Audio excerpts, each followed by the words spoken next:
Hello students of Standard 6. Today we learn chapter 11.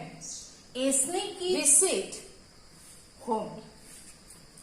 It is sneaky. Sneaky visit home. We saw that Tom and Joe were troubled. They were feeling homesick and thinking about their home. Huck slept. Now, Joe also felt asleep and he also slept. Now, Tom still did not sleep, and when both of them, Huck and Joe, slept, Tom slowly walked out. He went. That night, Huck and Joe fell asleep, but Tom was wide awake. At last, he arose slowly, very cautiously, so as not to wake up the others. He set off to do something important that he had in mind. Now he woke up and very cautiously, very carefully, he walked to go and do the things which he has planned, what is in his mind, and he went to the shore. Tom headed home. Tom was going his home. He swam through the shallow part of the river and climbed into a ferry boat waiting to do its last trip across the river for that night. The boat reached him close to the opposite shore and Tom swam the rest of the way. Now the last ship was there, boat was there, ferry boat, and he swam and reached to from the shallow water. He swam and he went where the boat was there. He got in and boat left the other side. It was the last trip, and he got down again. He swam and went to the land. On reaching land, he ran along the back alleys where there were few people and soon found himself at his aunt's back fence. He climbed over the fence and looked in at the sitting room window, for a light was burning there. In the room sat Aunt Polly, Sid, Mary, and Joe Harper's mother in a group, talking. Tom went to the door. He lifted the latch and the door opened a bit. Tom managed to squeeze himself through the opening and hid himself under the bed that lay between the door and the group of people. In that position, he could not be seen by anybody, but he could hear every word of the conversation. So he says, he went to the land, and while he was going from the back way, he saw few people standing and talking. He did not look at them, just he came back way to the fence of Aunt Polly's house. He jumped over the fence and he saw through the window that Joe Harper's mother, Aunt Polly, his cousin sister Mary, and cousin brother Sid all were sitting in a group and they were talking. He slowly opened the latch of the door and little it opened, and he squeezed himself very, and he entered inside, hid somewhere where nobody could see him, but he could hear everything clearly. Aunt Polly was saying, Tom wasn't a bad boy, really only mischievous. He wasn't any more responsible than a colt. He never meant any harm, and he was the best-hearted boy that ever was. That she began to cry. Says that Aunt Polly was explaining Tom. Tom was just a colt. He never did any harm to anybody.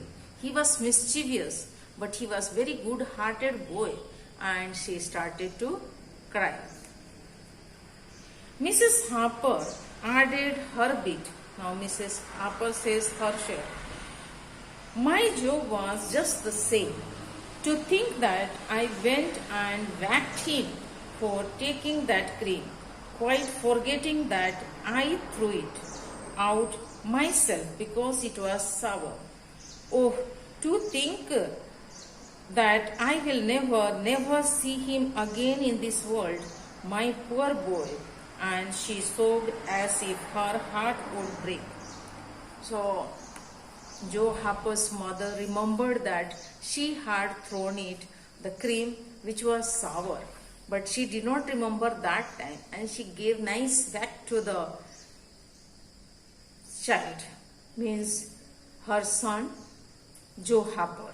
And she never knew that this was the last to see the boy. Boy is gone. They are believing that they are dead. Joe Harper and Tom are dead.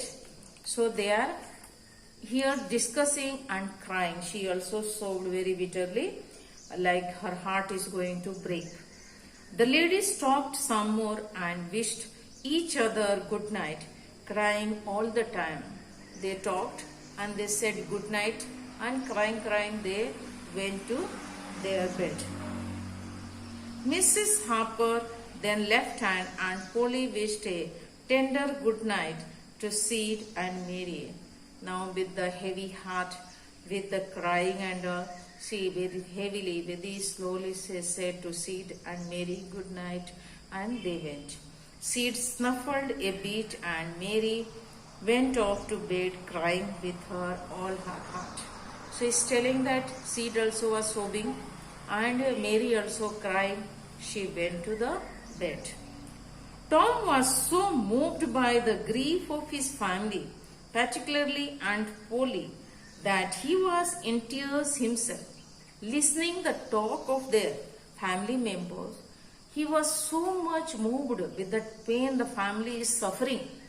Aunt Polly, his auntie, is suffering and crying. He also cried.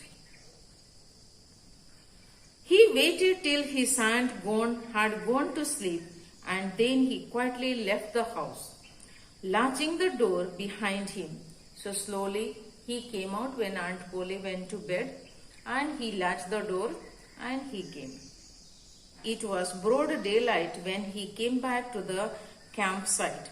The other two had also woken up. They prepared a delicious breakfast of bacon and fish. As they ate, Tom related the story of his adventure. Now, when these both got up, as Tom reached to the Jackson's Island, it was very bright. Already day had begun, and these both also had got up. They had prepared the breakfast. Tom joined for the breakfast, and they were having their breakfast. Then Tom narrated the adventure, a snaky visit to his home. Huck and Joe Harper were amazed to hear that daring story of Tom's exploit. So they were so surprised that Tom has done this. It raised their spirit to fever pitch. They were little height. When the tale was done, the three boys had become a vain and boastful bunch of heroes. Meanwhile, Tom began to feel drowsy from having kept awake in the night. He himself away in a shady nook to sleep till noon, and the other parrots got ready to fish and explore the island. He says that when he was narrating and they talked, they felt very happy that they are the hero, everybody is thinking of them. But Tom was feeling sleepy because whole night he did not sleep. So he looked for a shadow place where he can be in the shade and where little dark. He went and slept. And others too, Joe Harper and Huck, they went to explore and do the fishing.